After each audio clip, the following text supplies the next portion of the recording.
Live. What do you want? What do you want? I have an intruder. Okay. All right, cool. Had a couple people waiting. Like that.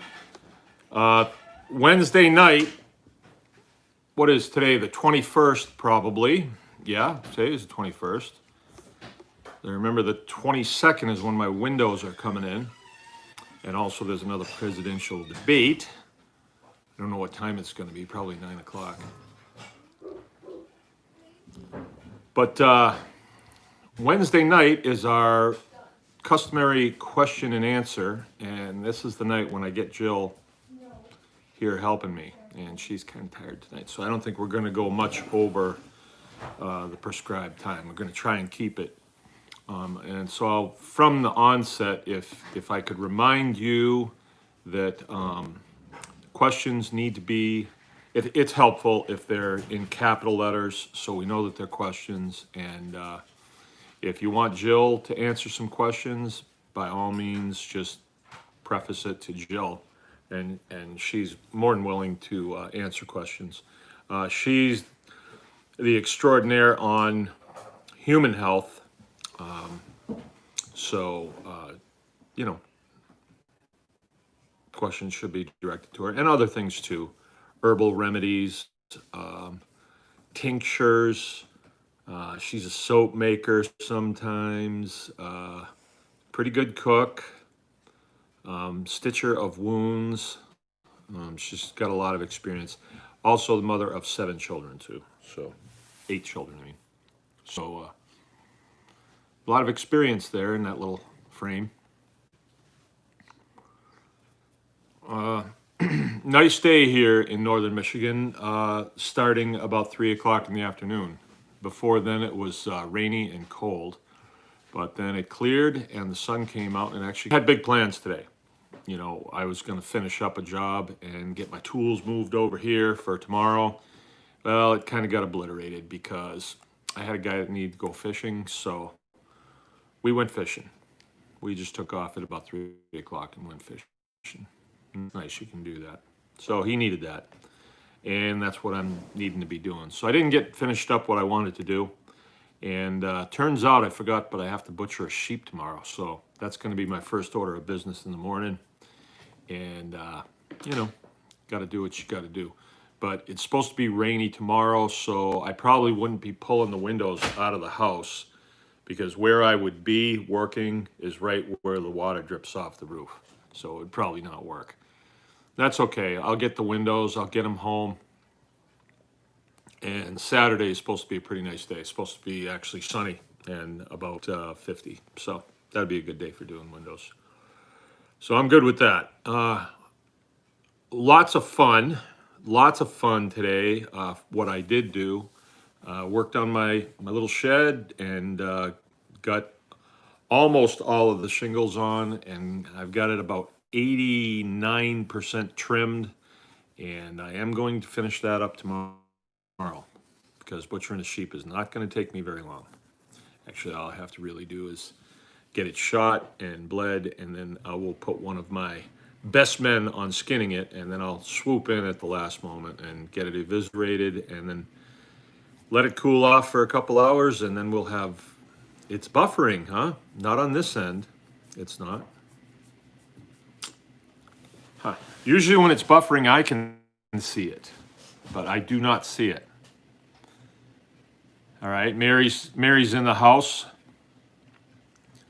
Okay, I'm not seeing anybody else saying it. Maybe it's on your end, but I don't think I should do anything if I'm not getting a lot of. Are you on Wi-Fi or on streaming? I really don't know. Let me check real quick. Because my Wi-Fi's slower than molasses, even though it says I have 3 bars. Is it? Okay, well, I'm going to stay where I'm at then. If it's working, I'm going to stay where I'm at.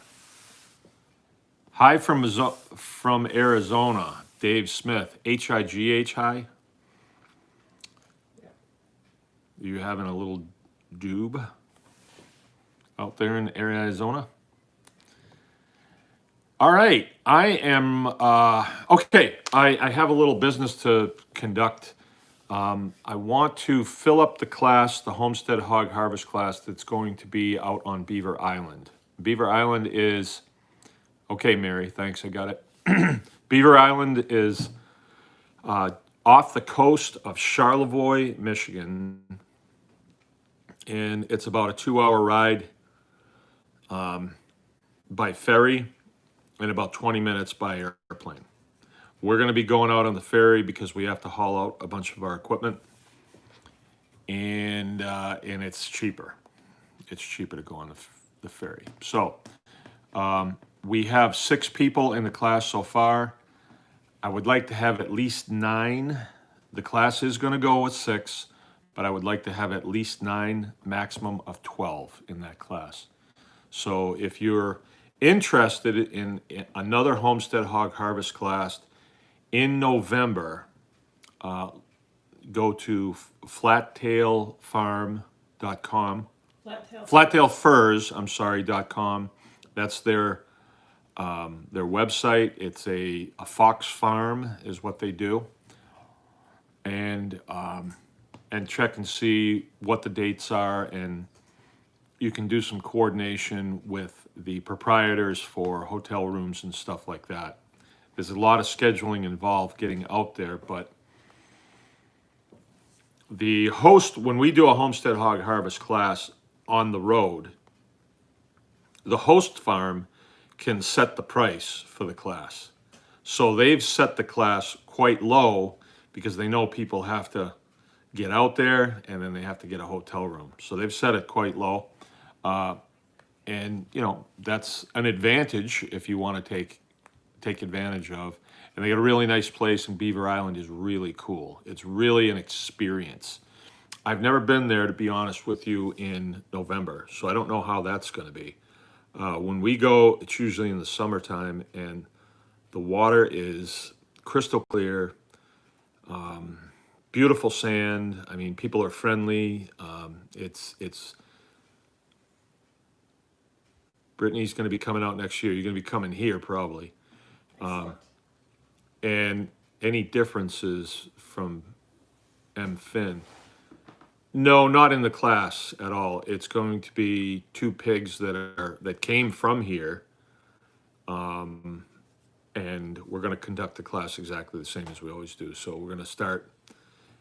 Could you check the dates of that while we're here? And we had to make an adjustment because of the boat schedule, and I'm not absolutely sure it's a Friday, Saturday, Sunday. It could be a Thursday, Friday, Saturday, or it could be a Saturday, Sunday, Monday. I'm not absolutely sure right now because that was midsummer and I forgot. All right, so okay, Aaron Spencer, 21 megalitres of piglets born. Let's see, I want to see what that says. Born 10 days ago, almost already sold. Trading the farrier a pig for trimming hooves. Anyone can farm. There you go. There you go. That's what it's all about. That's what it's all about, boys. I used to know a guy from Canada that was a hockey coach, and that's how he'd say it. That's what it's all about, boys. What it's all about. Okay, so I'd like to fill that class. Come on out, Aaron. You really need to know how to butcher pigs. I mean, it's a great thing to know how to do. Then you know the farrowing part of it now. Now you need to know the end part of it, and the processing is just the beginning, really, of that whole adventure. Because once you can successfully pull off a humane slaughter or harvest, some people like to call it a harvest, then you have this carcass that you need to be able to deal with. And there is many ways to deal with that as there is to skin a cat. And I can tell you all about skinning cats. There's a lot of ways to do it. If you want to have all fresh meat, that would be sort of like what we had tonight. We had pork chops. Those were fresh. They were not baconed. They were not hammed in any way. There was no preservatives on them. They were just fresh meat. You will learn the basics of how to cut up a pig, and then the booklet that we give to people, it's like a workbook. You can annotate in it, and it has pretty good graphics in it to show you where the lines are that you cut. And you might think that, well, if I only do it one time, I don't know if I could pull it off a second time. Well, you may not pull it off the second time exactly the way you did it the first time. That's okay. It's still gonna get packaged up. It's still gonna go in your freezer. You will still eat it. It may not look like what you think it should look like, but that's okay, because the way it comes from the store, who's to say that that's right? Who's to say? I mean, it's a very objective thing. I had a pork chop tonight, and I know it came off the end because on one end it was like this, and on the other end it was like that. It still was good eating. Still was good eating. I'm a little weary of eating heavy like that right before the show, because this time of night you can get a little drowsy. But I got a coffee going here, which probably shouldn't, but I know I'm not going to have any trouble sleeping tonight. I'm wore out. I am wore out. I'm ready to fall down. All right, so let's see if we can do that. Let's see if we can fill up the Beaver Island. As soon as the Beaver Island is full, I may be advertising another class, because we had some inquiries this weekend, but we don't know yet. And they may have all their own people. And I'm not even going to tell you where it is, because I don't know if it's going to go. All right. Do you have any questions for me, Ma? I do, actually. Okay. Because if you didn't, I was gonna give a brief summary of how we got to where we are. Because I know we have a lot of new people. And along those lines, if you could share this with people who you think might be interested in being in this group, because we'd like to expand the footprint. I'd like to be as big, at least as big as the NRA. So I'm going to need your help with that, because YouTube's not being very cooperative. I think I talk about things they don't like or something. I don't know. But if I could get your help with that, spread it around with people that would be interested and that would benefit from this conversation. Point them to the tribe. Anyone can find tribe on Facebook, and let's see where it goes.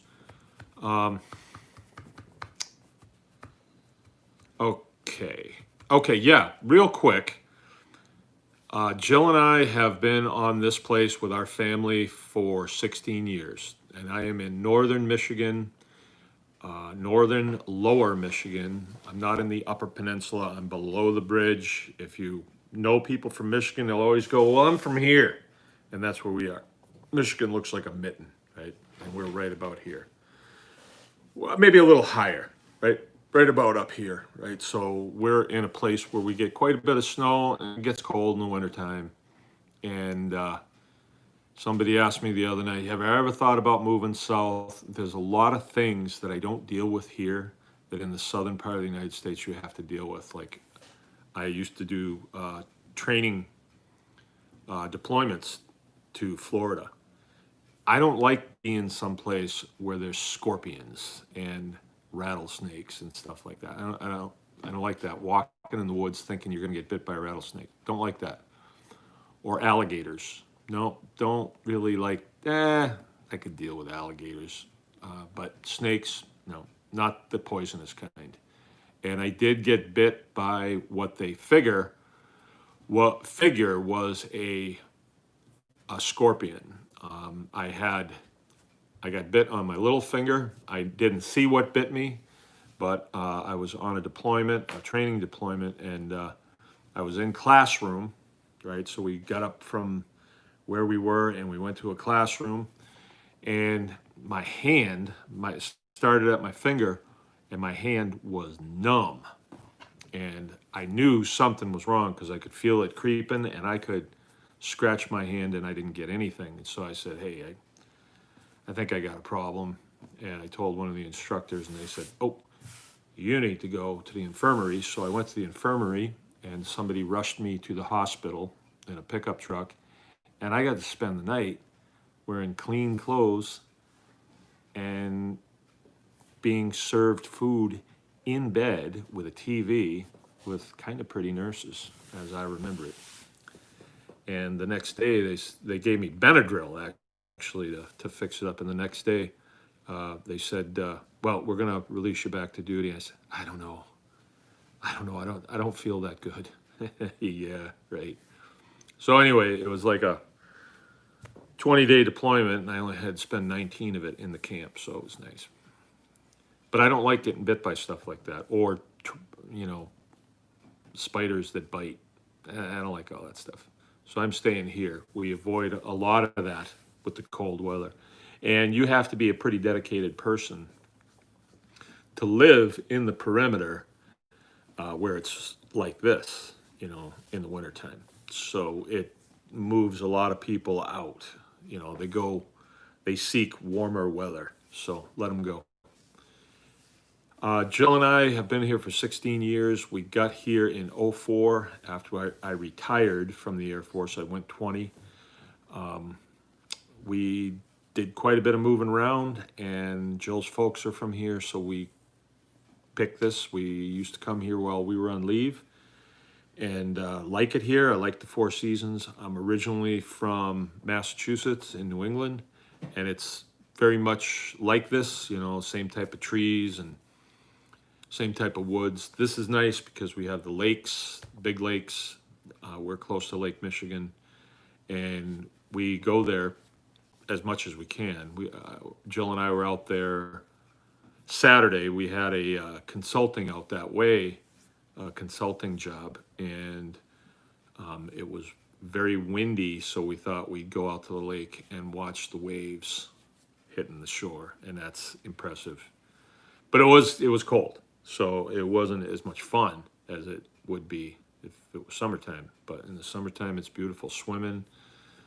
The beaches are not crowded. It is a nice place. We have a crazy governor, and our state government is really bad. But it's going to find its way. The pendulum swings. It's going to find its way back to law and order one of these days. If they start hanging some of them, which I believe they're going to at some point. So we started out to hear saying that, well, okay, we want to farm. And neither of us were really farmers. We had a little place out in our last duty assignment that was, we had chickens, and we had a few pigs, and we had a few cows, beef cows, steers. And I learned a little bit about butchering while I was there. And when we got here, we kind of had a rough plan, but things went the way they went. And we've just recently, within the last, I'd say 3 years, made a transition back to where we began. And that was just homesteading, just doing for ourselves, raising our own food, and developing a place to live that meets our needs, our spiritual needs, right?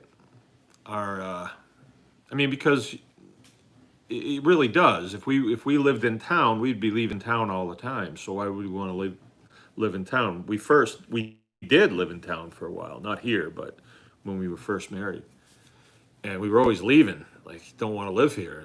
It's too much noise. I can smell everybody, barking dogs, sirens going off. And the people are not home, so it's going to go off for hours and hours and hours, all night long until they get home. Nothing you can do. It's just too much living in town for me. I totally distracted all the time. So,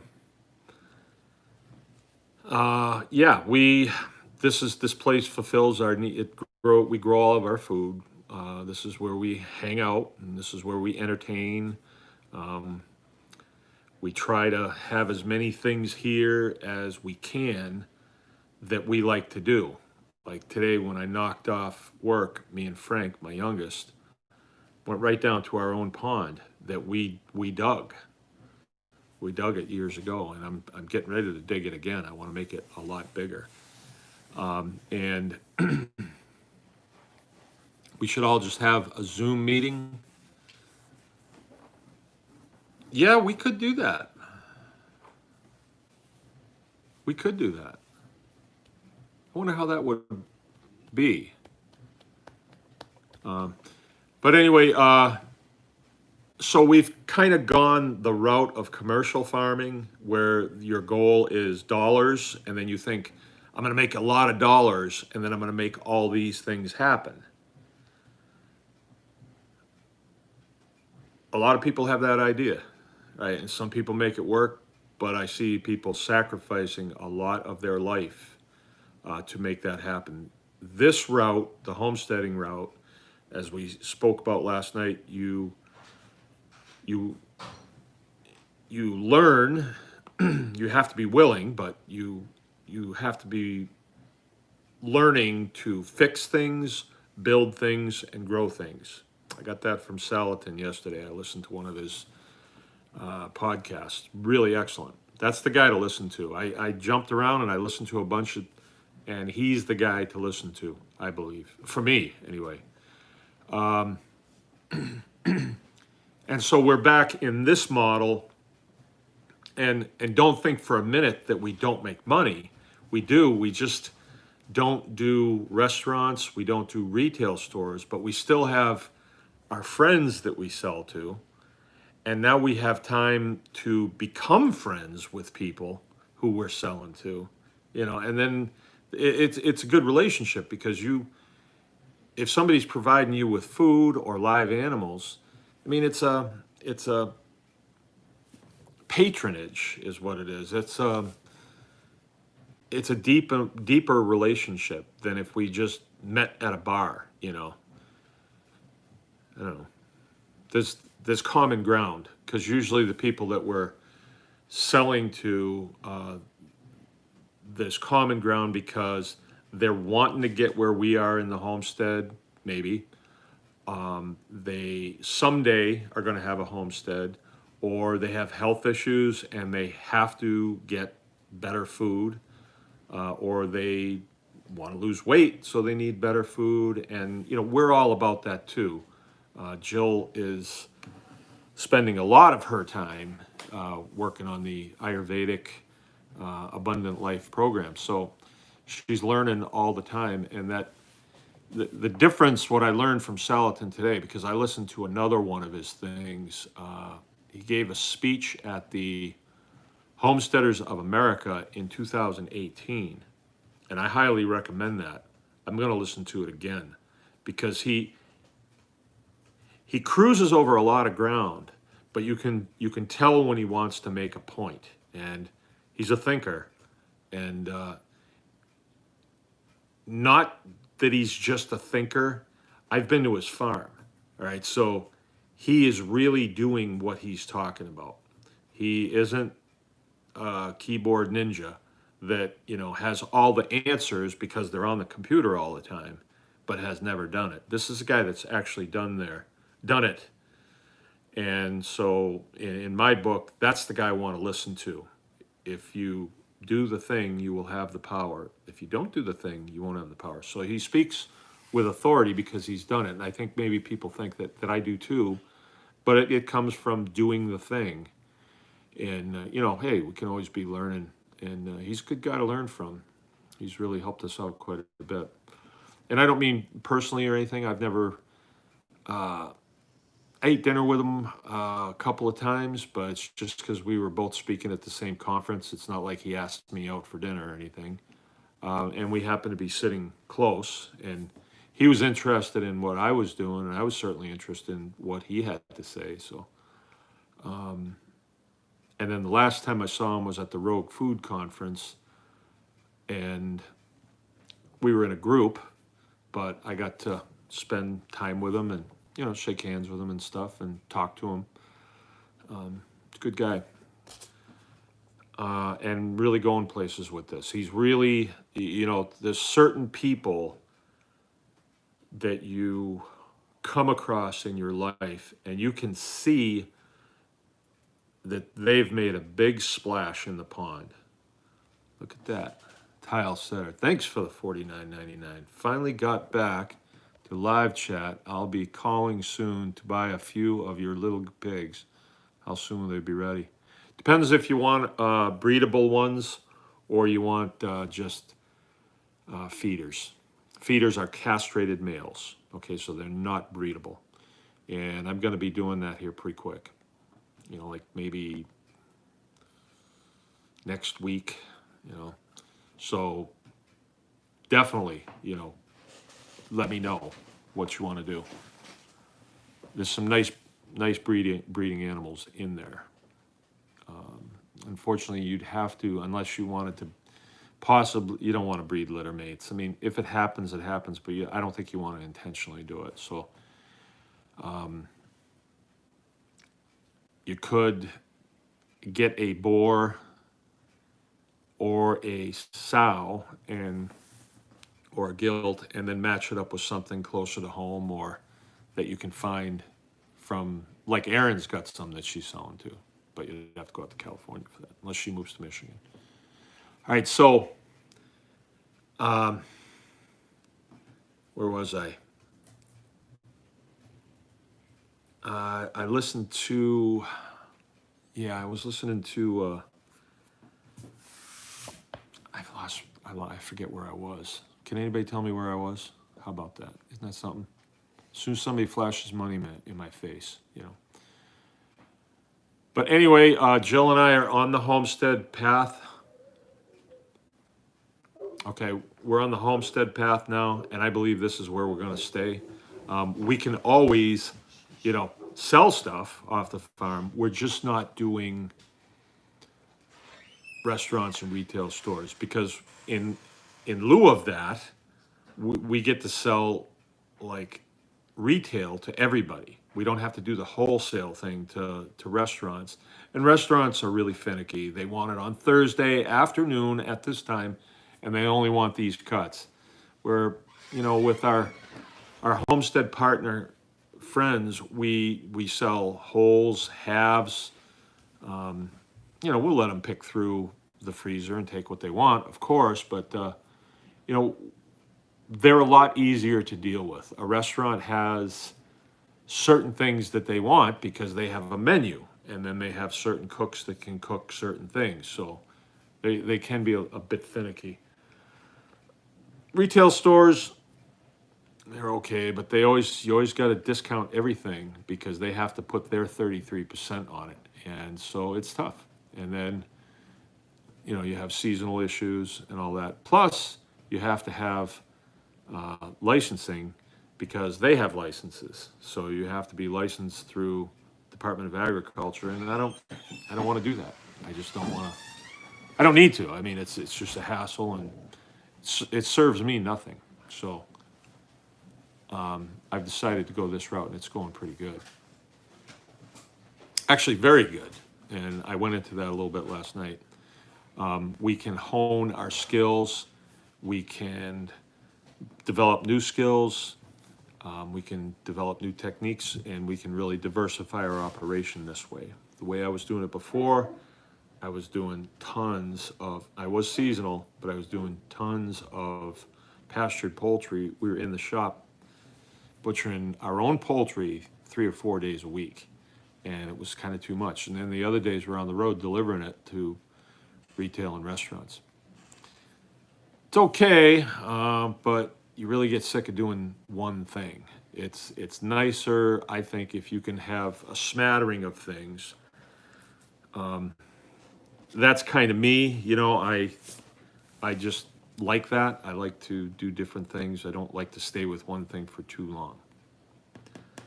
I like to shift to something else, and then I come back to it, and it's kind of neat. But okay, that's where we come from. Jill's folks live in the area. My folks are passed on. I'm from a family of 5 girls and 1 boy. Jill's from a family of 4 kids, 2 and 2. And they kind of live around here, not in town. 2 of them do. One of them's a little further away, like in the big city. But yeah, that's us. 8 kids. 4 of our kids are out now. 4 at home. Our 4 babies are still at home. And we want to keep them as long as we can. My youngest daughter is 15, and I'm not letting her go. She's staying to take care of us. And so she's the one that's, being sacrificed. She's been told since she was a little kid, she's never leaving. And so she doesn't think she is. So, All right, I can take a question. All right. This is from Mike Finn. Mike Finn, long time. Yeah. Any thoughts on raising gilts out to eat instead of barrows? I sold all the boys and only have girls left. Oh, sure. Are there any differences? No difference. Nope, no difference. I'll tell you what you're going to deal with. And this, I hope this doesn't happen to me anymore, but we sell breedable animals, breeding stock, for more than we do just a feeder. A feeder is castrated, so he terminates, right, when he's processed. The breeding animals, we sell them for more because when I sell them to my neighbor, then their animals breed, then they're in competition with me. So I'm going to get more up front. I mean, your homestead you're not in business to give stuff away. There has to be fair trade, and you want to exercise fair trade. A lot of times it feels funny, but I've had to say, no, that's not a fair deal. I'm going to have to get a little bit more on that. So we don't do the Mangalitsa at 1,500 a piece or 3,000 a piece. I don't know as that's fair, right? Some people have fallen into that, and they're also told that, it's a silver bullet. You got Mangalitsa, it's a silver bullet. I don't find that to be true. I don't think anything's really a silver bullet, but except maybe a Coors Light. But if you sell a breedable animal for $500, the same as my puppies sell for $500, and they're gone instantly. That pig can be fed or bred. She'll give you 10, let's say. First time maybe 6. And if you sell them all as feeders, that's $600. If she gives you 10 and you sell them all for $100 as a feeder, that's $1,000. So it is fair. I mean, it's an investment up front, but people don't really balk at that. If they're going to get into breedable animals, which I think now is a good time to do that. This is the place to do it because I think we charge a fair price for the breedable animals. So anyway, the ones I have now are not, they're Mangalitsa's crossed with Hereford or Mangalitsa's. More, it would be an F1 Michigami grazer is what it is. The receptacle is not as important as the boar, and there's some really nice little pigs in there to choose from that would make great breeders, right? The pure Mangalitsas, they grow slow and they're kind of finicky because the gene pool is so small. Some people have great results with them and some people have horrible results with them. A middle of the road cross is kind of the best of both worlds as far as I'm concerned, and they grow faster on less. So, yeah. Oh, so, if you've got a female and you're going to feed her out, then feed her out. She's going to still eat great. What happens is you have people that will come and they'll say, I'm just here to get feeders. but I'd like a female, please. Well, that's not a feeder. That's a breedable animal. Yeah, but I'm not going to breed her. Then why do you want a female? And this happens all the time. And I don't know. I sold one like that to a guy, and then I seen a year later he's selling piglets.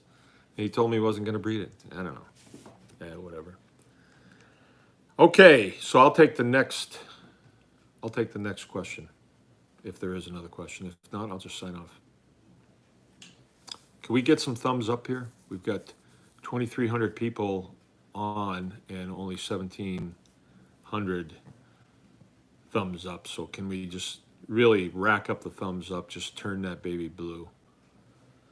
Remember to like and subscribe. And please remember to like and subscribe. If we're going to catch up with the NRA, we're going to have to really work at it here a little bit. But we're gaining on them. Someone said that they don't have any social media to share on, but they did write your contact information on a bathroom stall. So hopefully Way to go. Doing their best to spread the word. Way to go. Way to go. And whatever it takes, that's what I say. You can write it in the dust on the back, of the station wagon, bakersgreenacres.com. Make some t-shirts, wear them around. Get a tattoo. Well, a lot of our people have tattooed Baker's Green Acres on them. They wear it around just above the bikini line in back. I really like that. Yeah, I think it's sexy.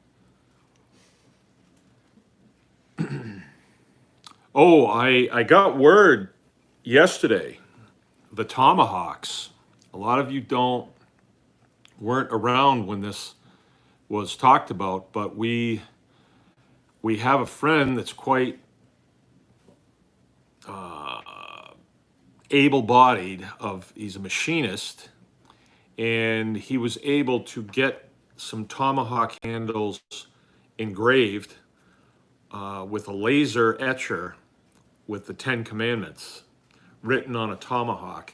And then another friend of theirs was able to do some leather work on it and some bead work and feathers, and it looks pretty neat, the picture of the one that I saw. So they're going to send it to me, and I will have it here, and I can show you, and hopefully we can have it available for a fair price. But I think it sends quite the message. You have the Bill of Rights on the handle of a tomahawk, right? So the tomahawk is used, it is a weapon of war. It is a tool, I suppose, but it's mostly a weapon.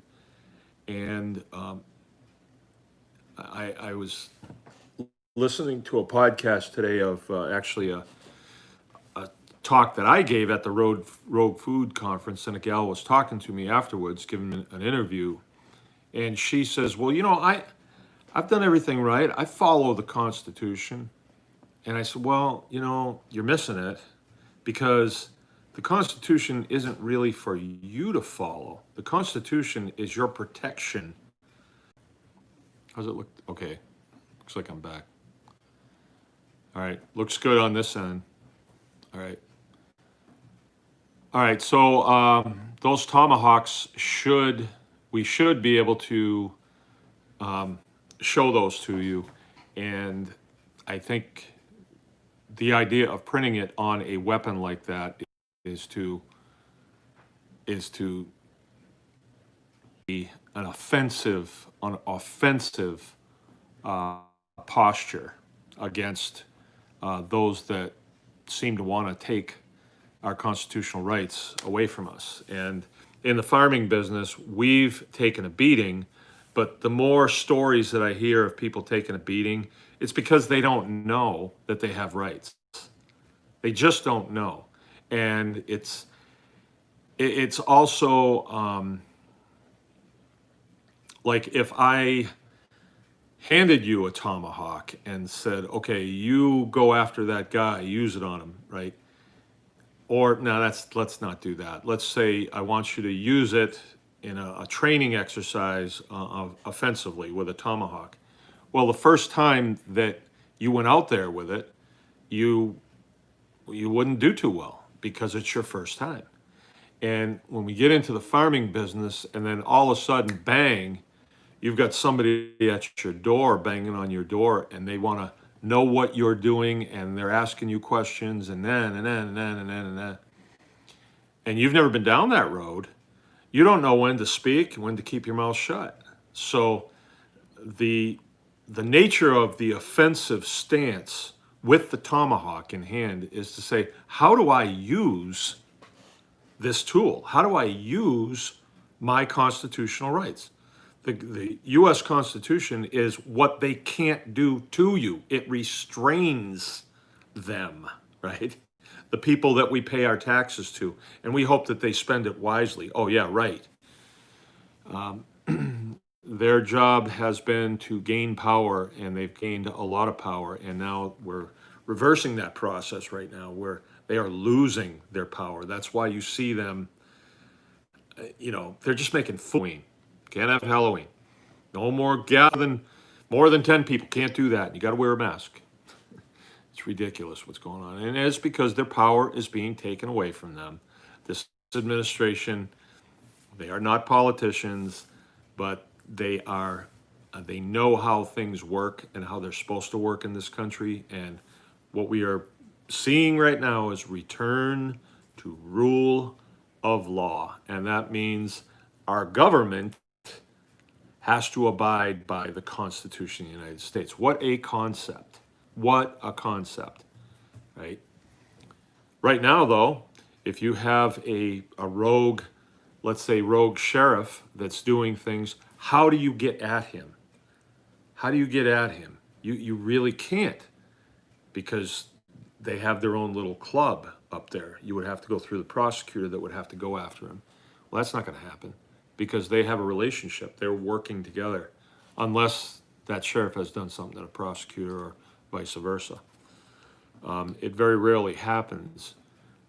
So because they have changed things, we have no avenue to get back at our county government, never mind our state government. We cannot call them on the carpet for the rotten stuff that they do. And they hide it. They hide lots of it too, because, as the president has said, the mainstream media is the enemy of the people. And it's because the mainstream media is supposed to be asking questions, and then when they find dirt, dig in. Instead, no, they cover up. They cover up for the crooked politicians, and they get kickbacks. Wake up, smell the coffee. That's what's going on. And it's been going on for quite a while. That's why the billions of dollars that leave households and go to Lansing or our state capital, and then our roads are crumbling, our bridges are falling down. Like, what are they doing with the money? I wonder. But it certainly isn't going into infrastructure here. So anyway, that's that. But those tomahawks will be ready soon, and I hope we can get them in a lot of hands, and they can become, centerpieces of what we are about and what we mean. Is there another question?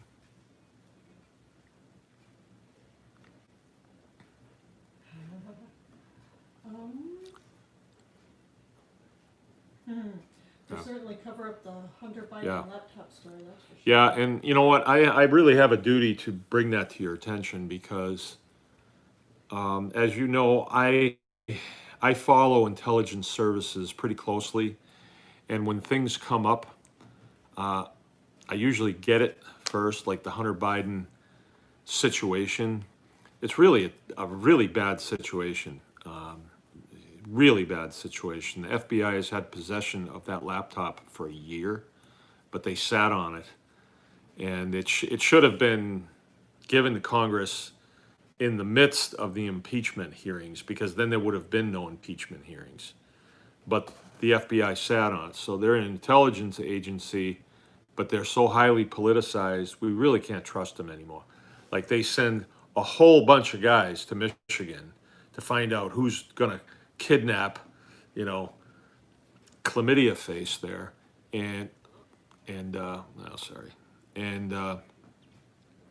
but they don't they don't bring to attention, they don't go after anybody who's really committing crimes. They don't really do that. They're there to cover up. But the Hunter Biden deal is a really bad deal. He has got some serious drug problems and behavioral issues, and plus he's a scumbag as well. And he left his computer at a computer repair place, and it's got a lot of bad stuff on it. The worst of it probably are the abuse of children, but the stuff that's going to the president or the vice president is the fact that there's proof of quid pro quo deals with foreign. And it's all there. But the thing that's happening that we've never seen is mainstream media no attention, like it didn't happen, like they don't want you to know. So you need to go out there and dig into it on your own. Okay. Sorry about that. Nothing I can do about it. But anyway, if you're not up to speed on this, let me just tell you what I've found. In the minds of quite a few of the commentators that I listen to, mine too, I find it very hard to believe that Joe Biden will even be running, in what, 15 days. I find it hard to believe. I think they're going to pull a switcheroo because this information is so damning that it's hard to believe that, he won't be hauled out. If his kid's indicted, there's no way they're going to keep a lid on it. But this story came out like two days ago, and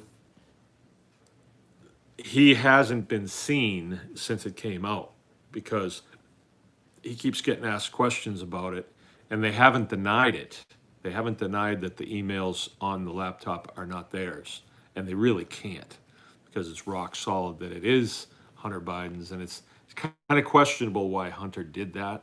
It's almost like he was setting his dad up, but who knows? But yeah, we'll see. We'll see. I think tomorrow night could be very interesting.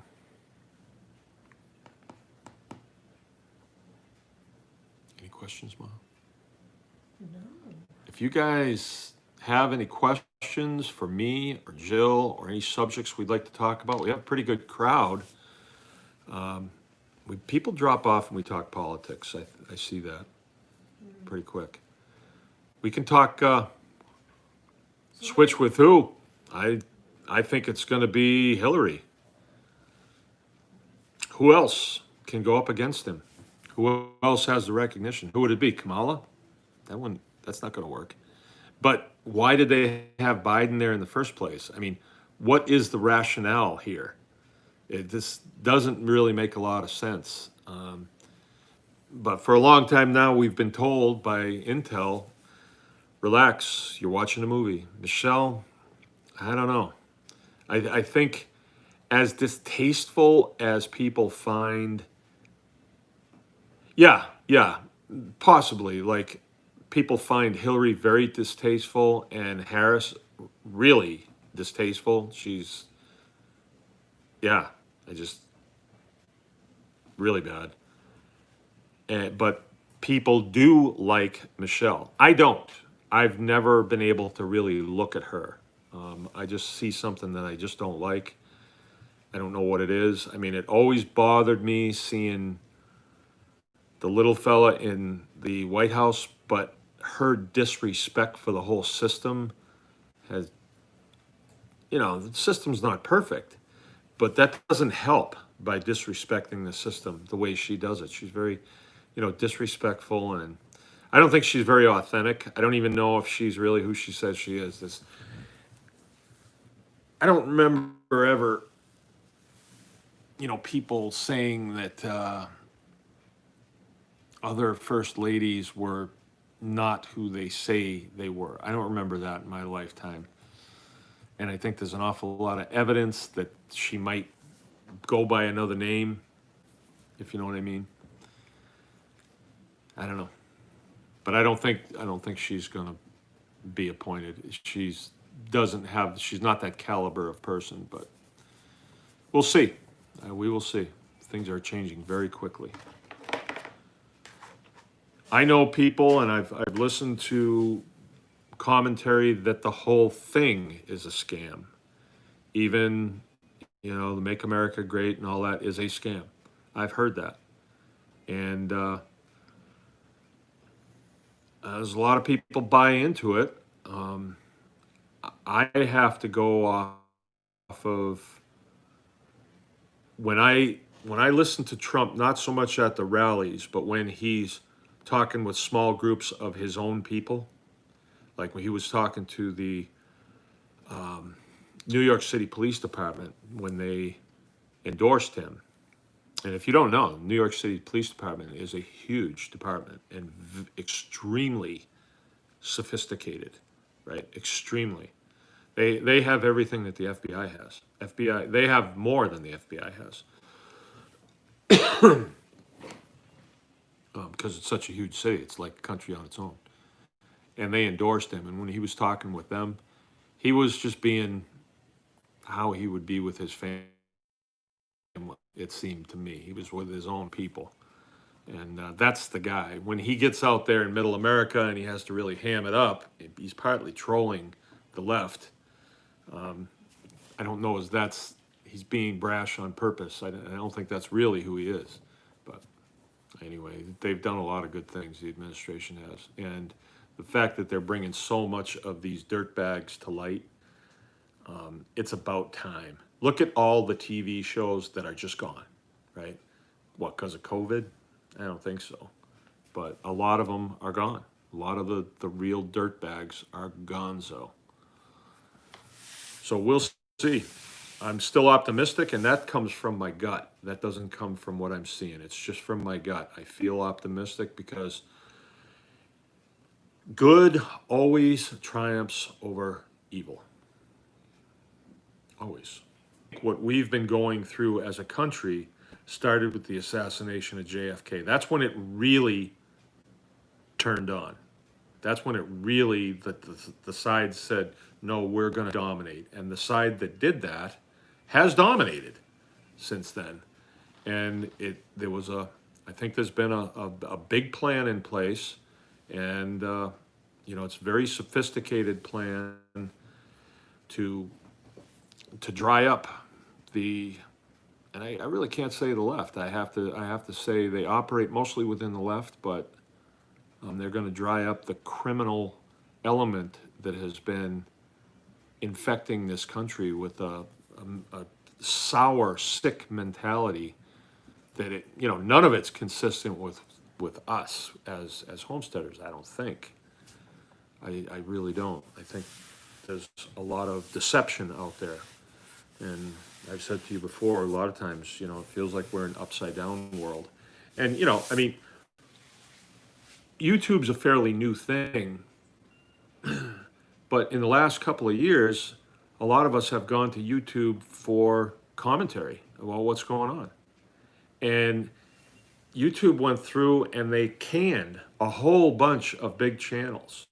And they all have about the same message. There are channels that talk about Sasquatch. Well, in some people's minds, that's not true. I know a guy who thinks it's true, but in most people's mind, it's not true. But they don't can them. But they'll can a guy like, Praying Medic that talks about the Great Awakening and, what's going on and makes sense of what we're seeing in the news. Because, the news is not telling us the straight poop. They twist everything. So, okay. Goodness always prevails, right? Love is the divine solvent of everything. My wife's grandfather was a good friend of mine. And prior to his death, he watched, what was the name of that movie again?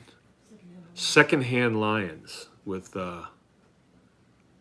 Robert Duvall and Richard Kane. Is it Richard Kane? Anyway. And there's a part in that movie where Robert Duvall is given a speech that he gives to all young men. And this is after he beat 4 of them to pulps, and then he's giving him a speech about what it means to be a young man, a good young man. And he says, goodness always triumphs over evil. And when I hear that, I always think of evil regimes, right? The ones that I've known of. And they usually get vanquished. And so I think that's what's going on now. I really do. And I don't really see, like, I got this one friend, I know he doesn't listen to this. I don't know if he's even friends with me anymore, but he just has this mentality that Trump's doing this whole thing so he can make money. Are you kidding me? I mean, I just don't get that. He's totally giving up, right? His life after this 4 years will never be the same, right? And he had it made. He really had it made. All the money he could want. Buildings, business, wife, children, everything. And then to serve in this capacity has given it all up, and not just for himself, but for his family as well. Their family will never be the same. So I think that's part of what gives me confidence in what they're doing, and the peace of mind is because they're not dumb people. Not a one of them are dumb. And to have the confidence to go into doing that and surviving, you'd have to have a plan, and a good plan. And it just seems like when, the left is losing their minds, you look at Adam Schiff and you look at Nancy Pelosi, they're just losing, they're going nuts. And the Trump team is like, cool as cucumbers, moving ahead, having rallies, and the media is on him constantly. They never say a decent word to him. But his people love him. And so where's the power? The media? No, the power's with the people. So I see a lot of capital letters there. What's the story? I'm yakking here, but maybe people have stuff they want to know about. I do have a couple of questions. That was Needy's here. Oh, all right. You know what? I listened to you today. We need to connect up. We need to get that group back together again. I never did listen to the Rogue Food Conference. I mean, I'm busy and I just haven't listened to it, and I really can't access it. I need the code, I think, to access it, but that's above my pay grade. I barely get this phone to work. But I'm wondering if they're going to have it again this year. I suppose I'll know Yeah. if they want me to come. Haven't heard anything about it. No, I haven't heard anything about it. A couple things in the air. Yeah.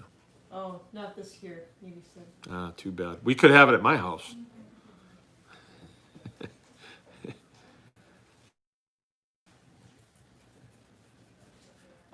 You have something for me? Yeah. Have you ever cooked hog testicles? As a matter of fact, I have. When I lived out in Montana, on a lot of menus was what they called Rocky Mountain oysters, and they were bull testicles, right? So bovine testicles. And when you first hear it, it's kind of like, ugh, so many things on an animal to eat. I'm not eating that. But we lived there for a long time, and people would comment on it, and they'd say, hey, it's just like eating a gizzard or something. And so there was a guy in my shop, my office by then. What was his name? Well, he came up when we were gonna castrate pigs, and he brought his wife and kids, and we castrated pigs. And I think there was a little bit of machoism going on. Yeah, I'm gonna eat some of these. Yeah, let's eat them. Let's take them in the house and we'll eat them. And so we brought all these testicles in the house, and they were about the size of, oh, a penny maybe or a nickel. And, you know, she's up for anything. You want to skin a cat? Skin a cat. And so she cooked them up for us, and they made it to the table. But while they were cooking, it smelled the same as, to me, it smelled the same as if you try and eat a boar, an intact boar. And I've got friends, people I know well, that say, nope, I do it all the time. I don't taste it, don't smell it, none of that stuff. But I can smell it. And when we were cooking those little testicles, it smelled like that. And it's sort of the best way, excuse me, but the campfire. I mean, most people probably have. And that smell, you know, when the steam hits you, it's that smell. And so we ate a couple, that was it. But then that's coming to, I probably shouldn't give this away, but what the heck. We have a new person that's coming to help us castrate pigs. We will say, okay, here's the first one. Who's the new person? And hand it to the new person. Say, you got to eat it. It preserves the spirit of the pig. You got to do it. And everybody gets very solemn and bows their head. And we've had a couple people do it, and then we laugh at them. Yeah. I have this other thing that I used to do. I don't do it anymore. I'm not going to do it anymore after the last time that I did it. And it was when we're doing our hog harvest class.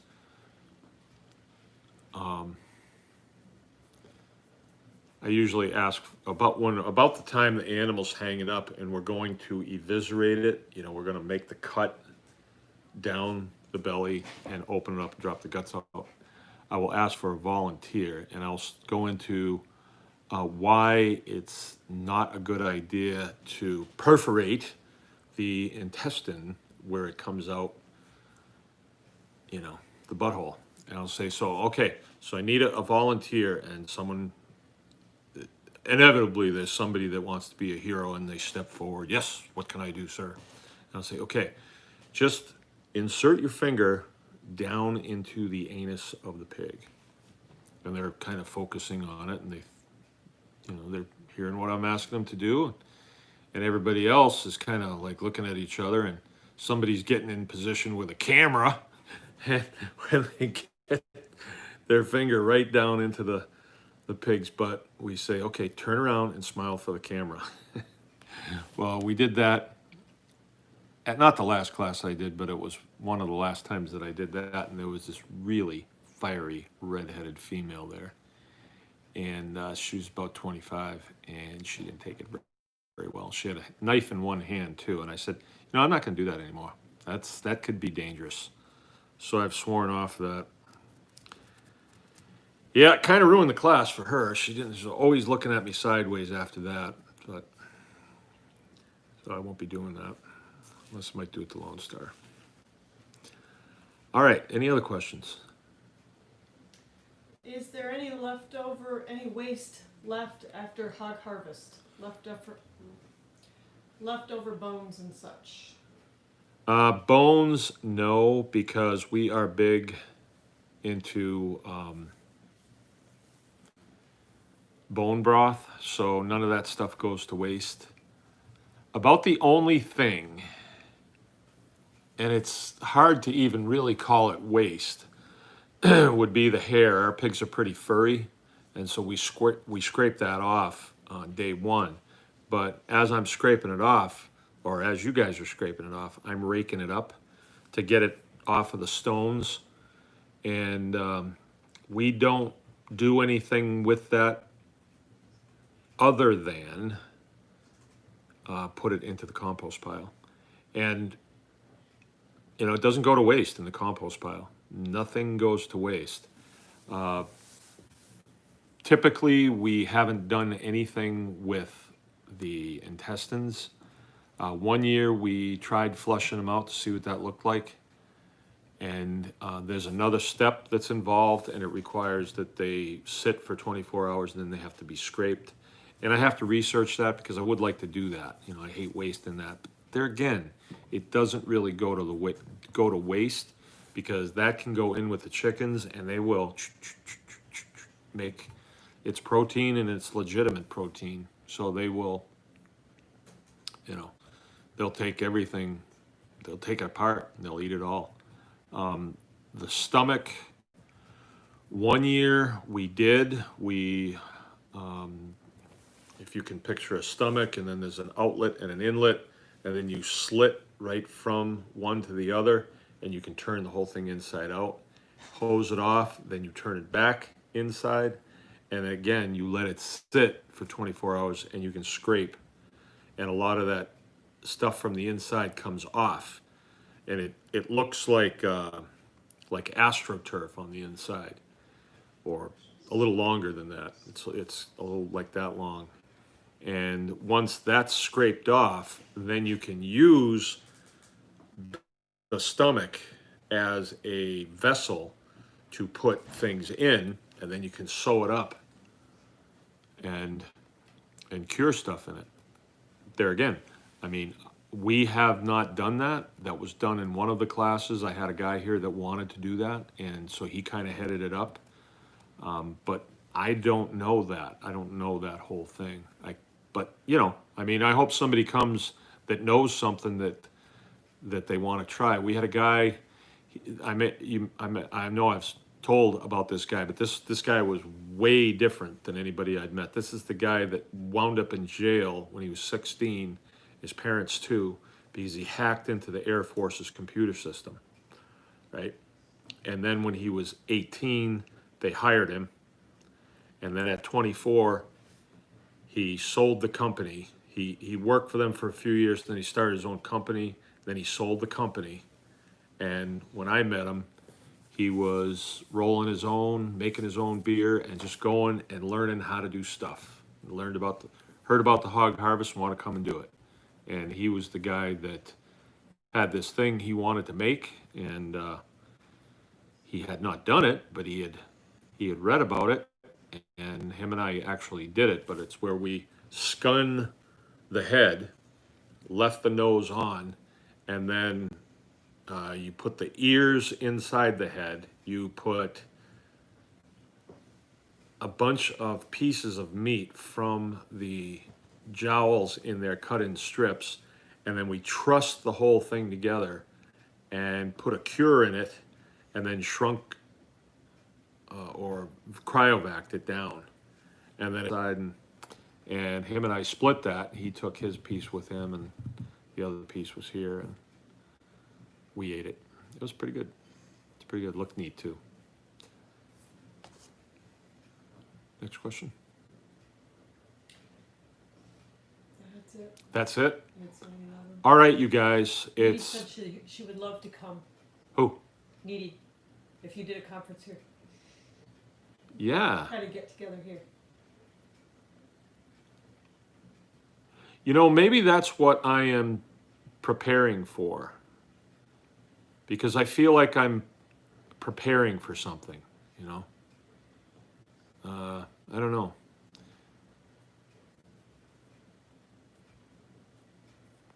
Okay. And Needy, I would like to go, you have something going to, like during the week, don't you? Don't you have a meetup like on a Sunday night or something like that, where your church meets online? Because you invited me to it one time, and I was just out straight that day, and I didn't go. Yes? And I'd like to. I mean, I'd like to kind of get out there a little bit. And hey, why don't you share this show with Mr. Salatin? I don't have any of his contact info, and I don't really want to bug him, you know. But all right, I'm going to sign off for tonight. It's been great, you guys. Okay, I see that, Nitty. And Jill's got the laptop going, so hopefully if the information is on there, I can get to it. Really would like to. You remember the two gals that were at the conference? Well, they made a videotape of a quick interview that they did with me. Actually, it was kind of a long interview, and it was right there in the foyer. And I just listened to it today. I had no idea. But I was going through looking for homesteading stuff, and there's my picture with these two girls. So I listened to it, and it was kind of fun. And they actually did a thing where they would give a brief synopsis of each one of the speakers, and then a short clip of the speaker speaking. And I listened to you, I listened to me, and then I listened to Stolfuss, and I didn't listen to the other ones because I had to get on with what I was doing, and it was not good. It was not really good audio, so I couldn't continue doing what I was doing, the work that I was doing, and listen to it. But it was kind of interesting listening to my own voice up there. Yep, Lane Michelle. Debbie Van Fossen. All right, you must we're closing the gaps here, closing the gap. All right, I'm gonna get going too. Thanks everybody for coming by. We will meet up again tomorrow night, Thursday night, and we'll see where it goes. All right, thanks, bye.